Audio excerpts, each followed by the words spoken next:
धनादेश बाउन्स प्रकरणी सांगली इथल्या मुख्य न्यायदंडाधिकारी न्यायालयानं सातारा इथल्या सुरेश वामन जमदाडे यांना 2 महिन्यांच्या साध्या कारावासाची शिक्षा सुनावली आहे। तसंच 6,40,000 रुपये आणि त्या रकमेवर 9% व्याज फिर्यादीला अदा करण्याचे आदेशही न्यायालयानं दिले आहेत। न्यायालयात सादर केलेल्या माहितीनुसार फिर्यादी अमोल धोत्रे अँड असोसिएट्स आणि आरोपींचा मुलगा अक्षय जमदाडे यांच्यात वाहन भाडे करार झाला होता।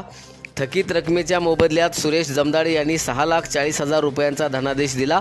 मात्र संबंधित बँक खातं ब्लॉक असल्यामुळे धनादेश वटला नाही। यानंतर परक्राम्य लिखित अधिनियमाच्या कलम 138 अंतर्गत सांगली न्यायालयात दावा दाखल करण्यात आला। सुनावणी दरम्यान सादर करण्यात आलेले पुरावे आणि साक्षीदारांचे जबाब ग्राह्य धरत न्यायालयानं आरोपीला दोषी ठरवलंय। या प्रकरणात फिर्यादीच्या वतीनं ॲडव्होकेट रुचिका पाटील, ॲडव्होकेट मृणाल कुलकर्णी आणि ॲडव्होकेट मिसबा शेख यांनी काम पाहिलं।